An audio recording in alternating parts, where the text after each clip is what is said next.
Today on the Self Smarter podcast. That's the armor that I use to protect myself, is planning. And I'll just think about the future. And right in front of me could be something beautiful that I don't even see or experience, because all I can do is be not here right now and be somewhere else. Hi, we're Danelle and Megan, the hosts of this conversation-centric podcast for leaders seeking to be better every day.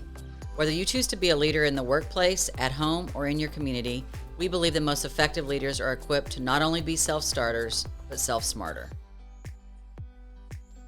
Hello, and welcome to Self Smarter. I'm Megan, and this is my co-host, Danelle. Hello. You've caught us on a good day, listeners, because we are again recording remotely. I'm in Dallas, and Danelle's in New York City, wearing her... And it's gorgeous today. It looks like bronze, but from my purview, it looks kind of orange and fallish. So are you having some fall weather? Yes, it's gorgeous here. I mean, New York in the fall just does not suck on any level. But thank you for calling it fall and not what I think you were probably tempted to describe my shirt as. The longhorn color? Don't you dare. Don't you do it. Okay, I'm not going to do it. Enough. But what I do want to... I love it when she cuts me off. Enough. But what I do want to talk about that is a little strange is... I thought it would be fun if we talked about things that are weird about us. Like, I know what my thing is, that people think I'm so weird because of something, and people think you're weird because of something. Are what you going to tell me what's think? weird about me, or am I going to? No, I'd like for you to tell me what you think people think is weird about you. And I can just give you some that hints. list is probably really long. Like, there's a lot of strange things about me. Well, there's one in particular that's just so obvious. So I'll have to pick one. Okay. I mean, let's just see if we're on the same headspace. Okay. Let's start with the obvious. I have an apostrophe in my name. That's the one. So people will call, or we will be on a phone call or Zoom call, whatever, meeting, okay? And people are like, Danielle, Danelle, like they say all these weird things, and I'm like, it's Danelle, and they just still can't get it. Yeah, so if you're a new listener and you haven't seen our names, my name is DAN''L. Yes. And so, yeah, I have had an interesting journey having an apostrophe in my name. And I don't think my parents meant anything. They thought it was a beautiful name. They knew a woman that went to their high school that had this name. I think my dad might have had a crush on her. I don't know, like at some point in junior high or something. I don't know. There's like some fogginess around the story. But anyway, both my parents loved her name. And so my dad, when they got pregnant with me, my dad wanted me to have the same initials as him. And so then he let my mom pick the name. So I think my mother ended up picking the name, if I get the story right. I can't really remember. But they said she was lovely and her name was Danelle. And what's interesting is that you don't think about apostrophe, like because it's a beautiful name. And then when it's pronounced correctly, it's beautiful. Mm-hmm. However, let's just talk about the pronunciation, is that if I tell you my name is Danelle, you'll call me Danelle. Yes. Until you've seen it spelled, and then you're trying to recall how to pronounce it. And people, it throws them people for either a loop. get it or people just don't get it. That's and then right. if you've seen my name before you've heard it pronounced correctly, you can really struggle, because how would you know to say Danelle, like with all those letters missing? That's right. Essentially. Yeah. That's it. And so I'll never forget this one time having this strangeness in my purview, is that I was, I think I was a freshman in college, and I was dancing with this guy at this country place, and he said, "What's your name?" I was like, Danelle. He's like, "Well, my name's Daniel." And I don't know how we got onto it. I said, "Well, if you can spell my name, I'll buy the next round." Like, that was always my go-to, how to get a free drink. If you can spell my name, I'll buy. And no one ever did. So it was like, I always got a free drink. Yeah, I was always kind of artsy. I mean, kind of craftsy in how to get a free drink. Anyway, he said he spelled his, he guessed, and he guessed wrong. And I said, "Well, it's DAN''L." And he goes, "Are you kidding me? My name's Daniel, and that's how I spell my name." No. And I was like, "What?" He pulls out his license. I pull out mine, because it's one thing that they'll spell your name correctly. on is your driver's license. Like none of my credit cards have apostrophes, hardly any forms of any American Airlines. Like forget it. It's no Hotels, apostrophes. Forget it. Forget it. And so he pulls out his license. And so his story is that his parents named him and used that spelling because that's how Daniel Boone spelled his name. I didn't know that. Well, no wonder everybody calls you Daniel. Yeah, Daniel is D-A-N-apostrophe-L is short for a lot of males named Daniel. They spell their name that way, or I don't think a lot, but some like from a certain region of the very, United very, States. very few. But yeah, I just thought that was just so, I don't know. I thought that was so cool. And I don't think he ended up buying me a drink. So I don't think he was cool, but I thought his name was. So I don't know if he's listening out there. Anyway. Yeah. So the apostrophe in the name and the pronunciation and then just, and then, it's been a journey, but I think it's made me strong. I think so too. Having that name. People love the name. I mean, it's a beautiful name. I'm very grateful to my parents for giving it to me. It's come with a few little kinks. So yeah, it's kind of one of those strange things about me that I don't know.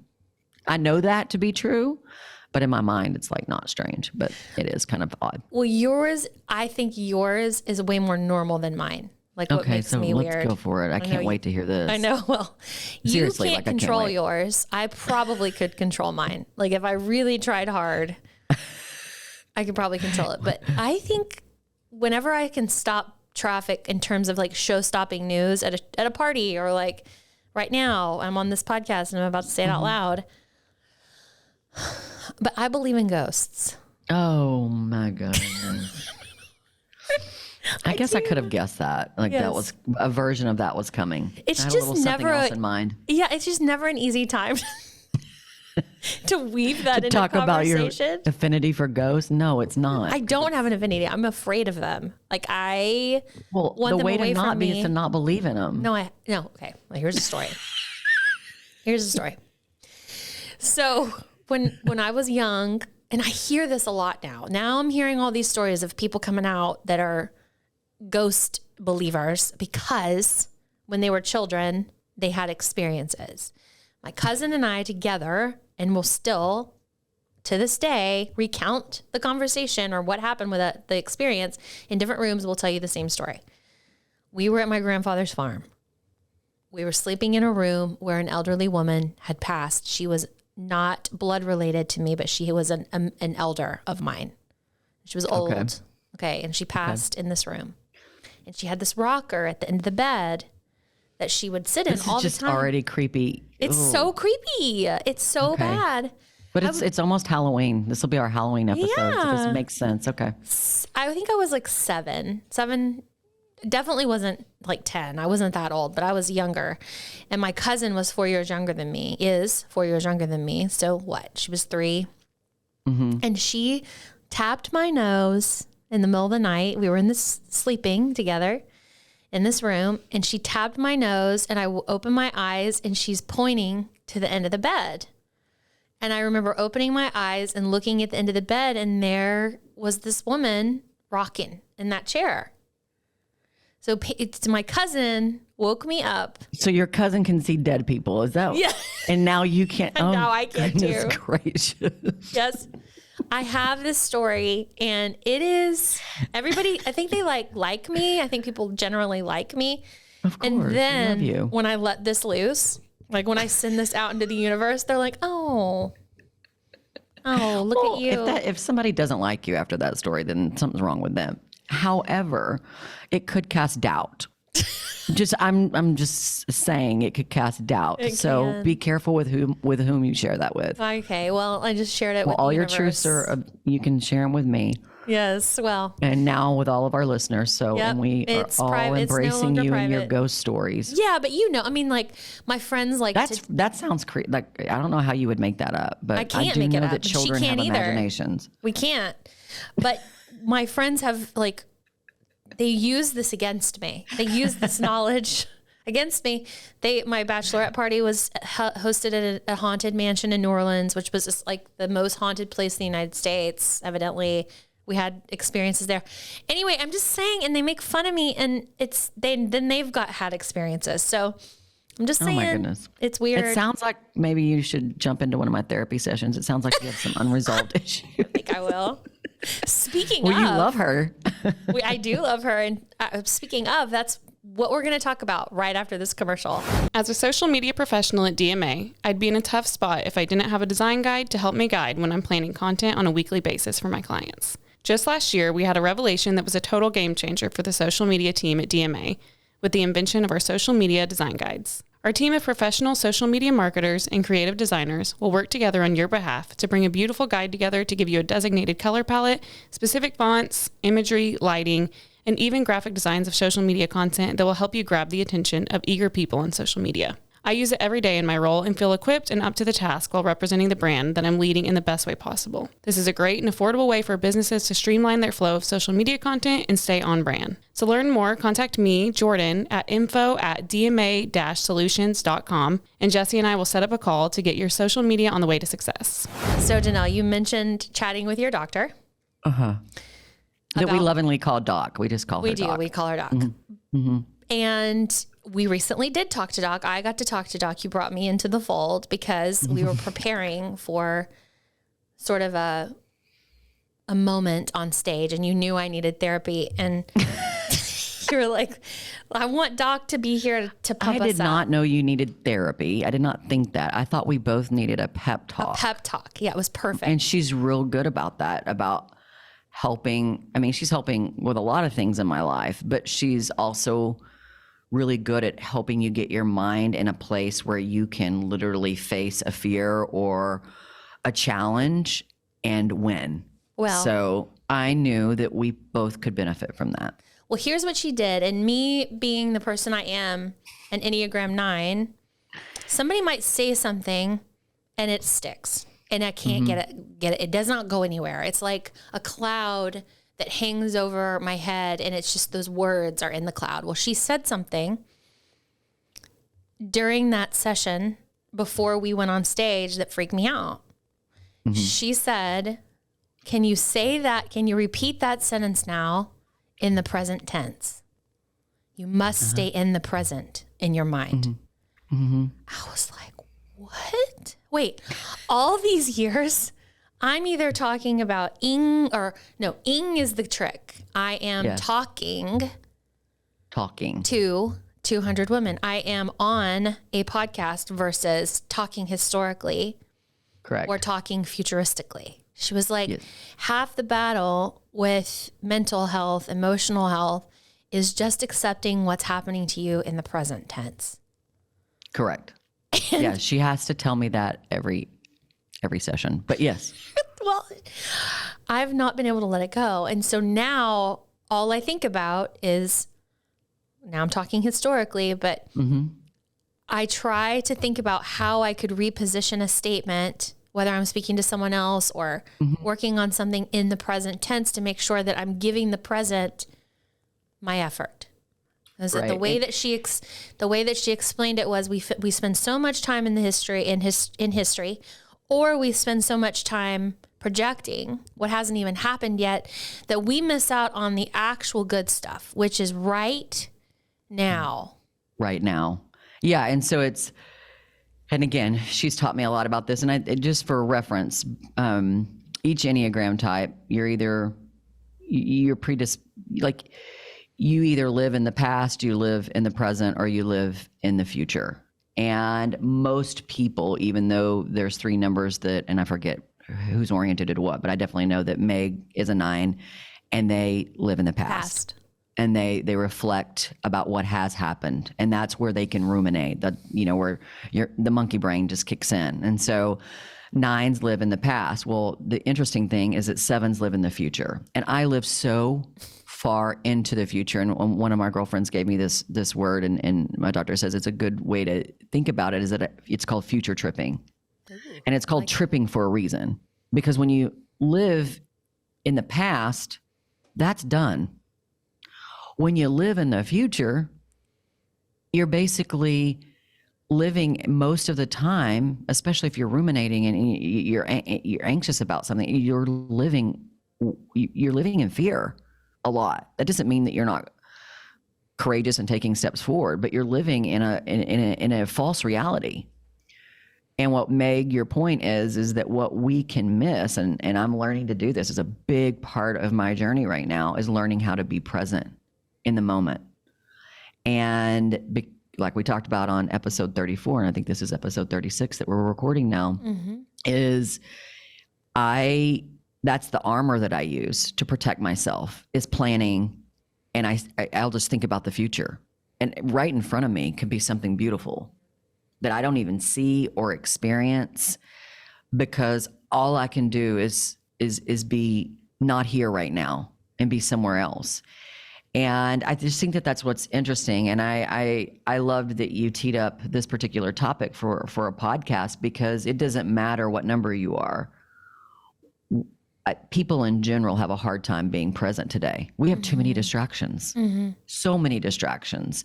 And then when we're in a place of feeling uncomfortable or whatever it may be, we go back, or we go too far. We go too far back, or we go too far forwards, and we just miss this opportunity and what she helped us do. And we talk about this presentation and this speech and this crazy ass bird that came after us on episode 34. And so what I wanted to make sure, I knew for myself, I wanted to not wish that moment away. I mean, I was getting on a plane and going to New York, but I wanted to be so present for those 200 people and for you and for myself. I knew I needed to get in the right mind, and I knew you were struggling for different reasons. And it wasn't that we weren't both so excited and prepared. This is the most prepared we've ever been. Yeah. And we were prepared, but there was just a lot of dynamics at play.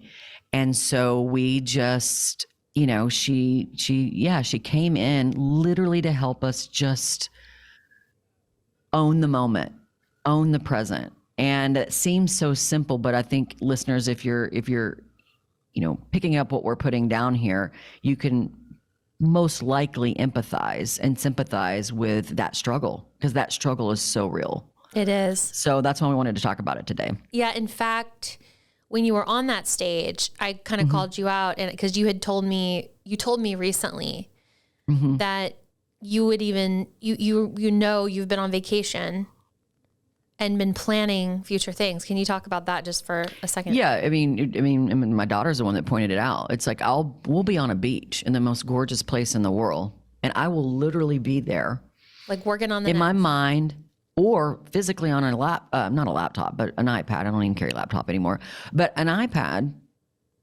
like working on the next vacation. It may not be 6 months from now, but I'm missing the ocean in front of me, or just that moment with her.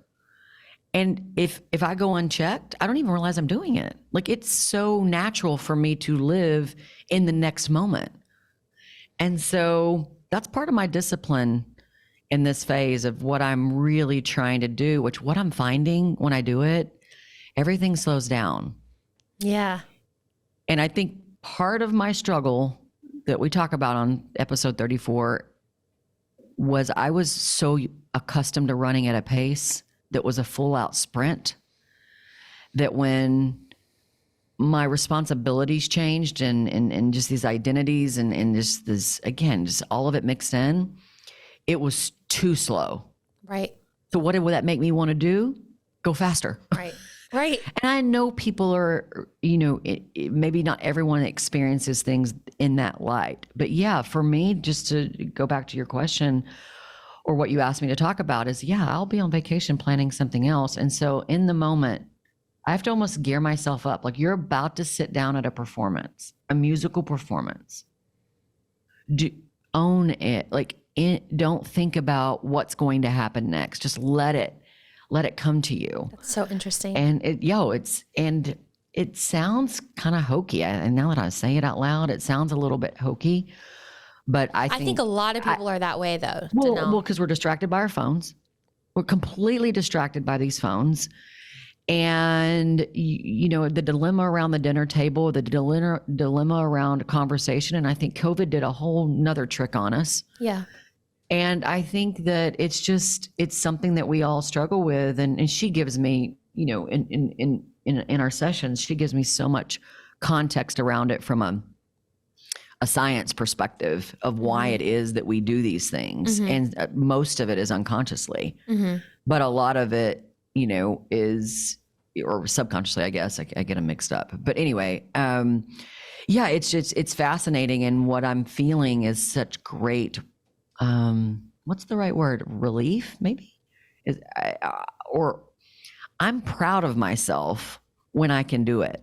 When I realize that I'm not doing it, I put myself in that mindset of being able to do that.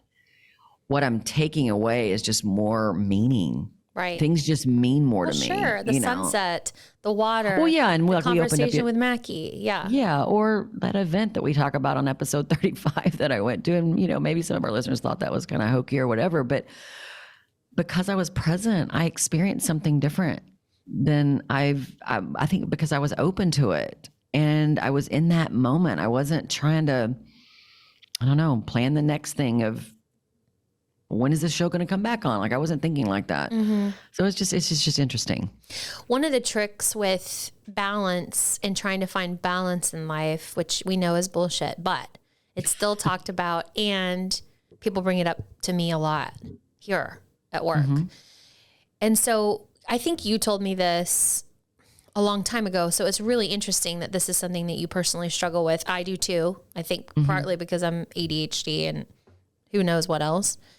But you said, you know, if you'll just be the best of who you can be in that moment, like whatever that is. So when people are struggling with balance, the lesson for me in the practice has been, okay, when you're at work, be the best you can be at work. Like don't be subpar. Be the best you can be at work. When you're with your kiddo at the beach, be with your kiddo at the beach. So an indicator of unhealthy behavior to you would be if I'm at the beach and I'm emailing you or answering an email or texting you, what happened on the call? You're like, would you please stop it? Like, stop. Like, go be at the beach. Yeah. No. Yeah. No, I mean, not I'm saying that, like someone like you who holds you're me saying accountable. that to me. You used to say that to me. Oh, I used to say it to you. Yes. Yeah, because I needed it to be said to me. Yeah. But I didn't know that was a wrong, like, no, I thought I was being responsible, but you're like, but you did this on purpose. Like you went to the beach with your family on purpose. So go do that. Right. I just think sometimes to your point, people have to just be kind of like awakened to the fact that they're missing out. Yeah. You know, I don't ever want to forget the way we felt during our first podcast, and David's in the room here and he was like, you guys are going to be old hat at this, you know, a few episodes down the line. Like we could barely muster the words. Like it was like, hello, welcome to the Self Smarter podcast. We were bashful. I felt I agree with David. We've kind of hit the ground running. Adapted, But yeah, yes. no, we didn't. But no, I want to remember, like I was fully present in that. I felt really nervous. I was worried what people would think. I wanted to sound really smart and I wanted to sound funny and I wanted to be all the things for everybody. Okay. Yeah. We were living in the present and now we're living in the present in a different mindset, you know, so we've evolved. So that's good news, but you'll find times when you're focused on being present. I spend time in the past. So like, it's interesting. Danelle said she'll be thinking about, I'm going to a Broadway production or the show and I need to be present and watch these talented people instead of thinking about the next show. I will go into that same scenario and think the last time I was at a show, you see the difference? Yeah. You know, and like, she won't tell me, she won't spoil it for me. Like if she's taking me to a show or a restaurant or something that she's had a good experience with in New York, she won't go, you're going to love the gnocchi and the way this woman hits her, you know, pitch or whatever at the end of this number. She's like, just wait. Whereas I would have ruined it for her. I would have been like, and then it's going to come out and it's going to taste like this. It's going to be cheesy. And then when she hits the note, it's going to blow your mind. And you know, I don't know. It's just, it's so interesting from a mindset how you and I operate so differently. And that's just a representation of what everyone else is going through out there. Add on the phones, add on the TV, add on the notifications and the social media. Can't stand it. Yeah. Yeah. The interruptions. Mm-hmm. In life. And for me, the pandemic was a real eye opener in terms of, dude, you kind of have to be present. Yeah.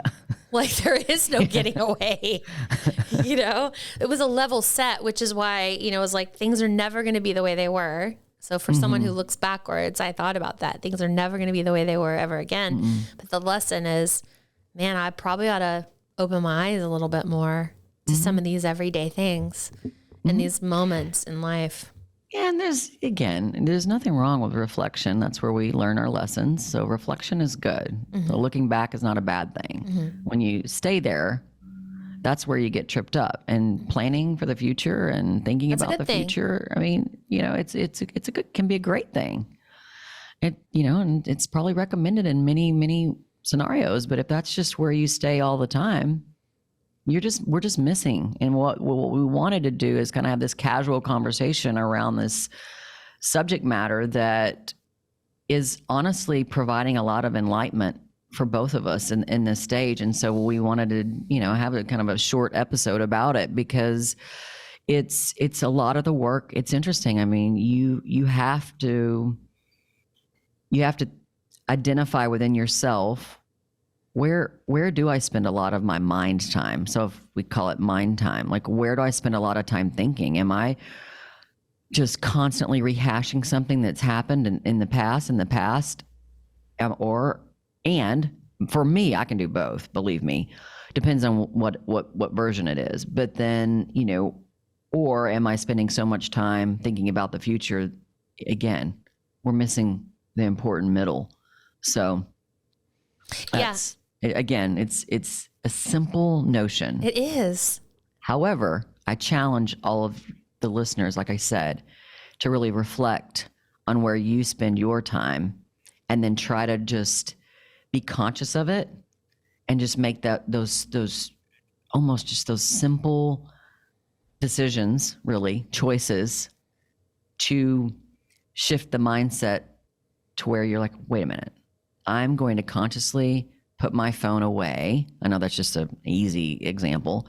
Put my phone away, or I'm going to be here right now. I'm going to listen more intently. Because that's another, for me, like something I've had to learn as a leader. And when we talk about my struggles in leadership, when I wasn't getting it right, was I would hear what someone was saying and I would start to form my reply and or what I love to do is solve stuff for people.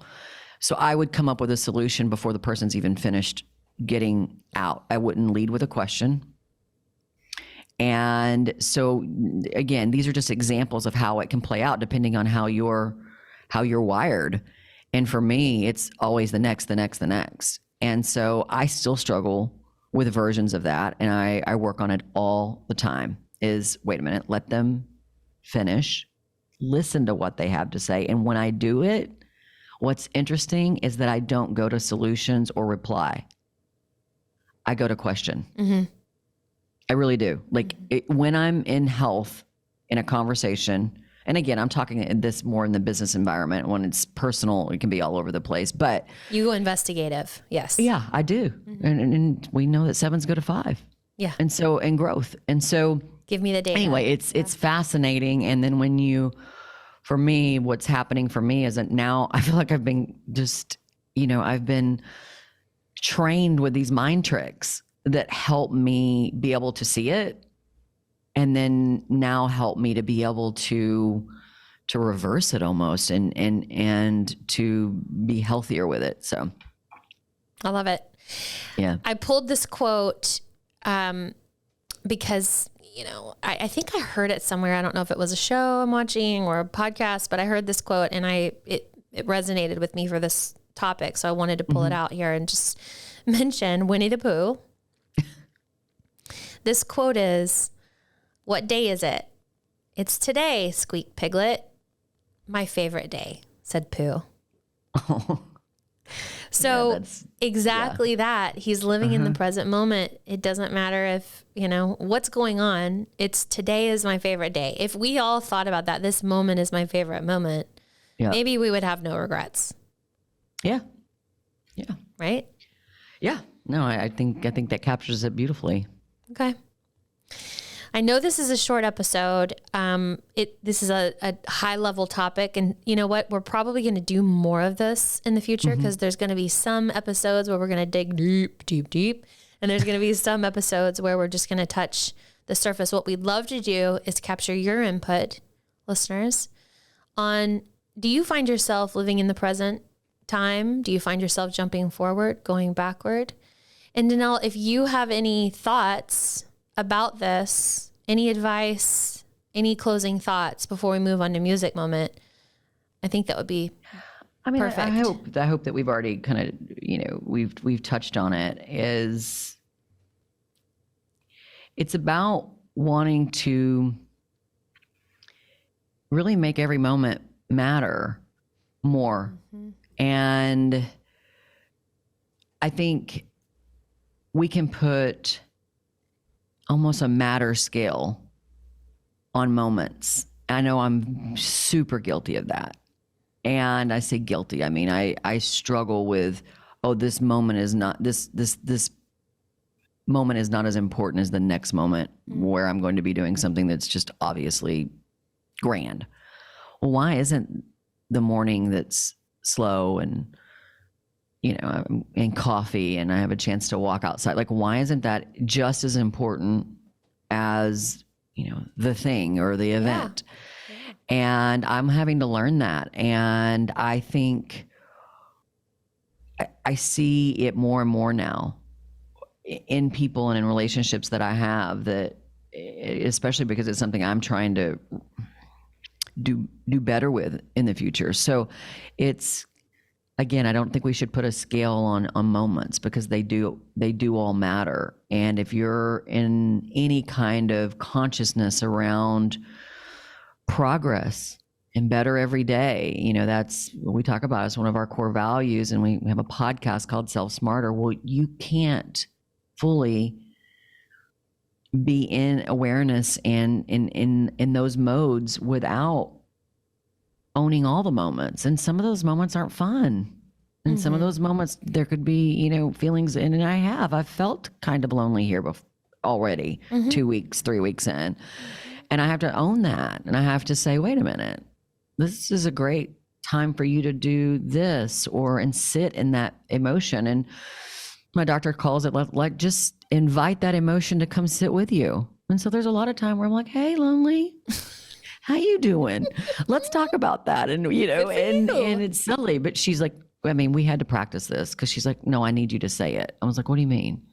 She's like, I need you to invite the emotion that you told me you were just feeling or you felt about that. I need you to invite it to come sit next to you. P.S. Danelle's doc is a ball breaker. Like a ball breaker in terms of like things she's going to ask you to do that make you uncomfortable. I love it. She might cuss at me a little bit. Which I need for me to pay attention sometimes. Like she'll have to crack it, like listen to me. And she's like, say it. And she will not go on unless I do. Anyway, I love her to death. I'm so grateful to have this person in my life. Well, she started this thing. She started this podcast because not literally, but like today's episode, the doctor, this was all because of her, because she forced us to think about the present moment and talk about it out loud and reframe words to sound more present, to be more present tense. And so if we all just could move forward with that in mind during the day, maybe we'll spend a lot more intentional moments living a life with purpose. Yeah. And I think it, back to your question, I know I got off track there, is that I think take little steps, practice it. I've tried to do it in big moments and I kind of struggled, but once I learned to do it in little tiny steps, and now I'm able to identify when I'm not in the present and when I need to be. And then I'm a lot more intentional with my past reflection and my future. It's not future tripping because I'm not worrying about all the possible, like really leaning into my sixth wing, like all the possible negative things that could happen. I'm more about, using it to my advantage. So I feel so grateful to have perspective in my life, no matter how I got here. It doesn't, again, if you listen to episode 34, but I'm so grateful. And that's what I want to share it. I want people who, I want to be able to articulate how important it is, and these simple lessons that I'm being taught, and that I think are just, man, if we just had more of this teaching. And like, why isn't this stuff being taught in schools that we're paying some ungodly amount of money to send our kids to? Kids to. And I'm talking about higher education. Again, there's a soapbox coming one day. We're going to do a whole episode on what I think about the college system. But anyway, I do think these are lessons that, again, I'm so grateful for and wish that we had more of. So me too. Now transitioning into music moment, Danelle, one of the fun things that you're implementing during your New York residency is a Sunday supper with special people. Can you talk a little bit about that?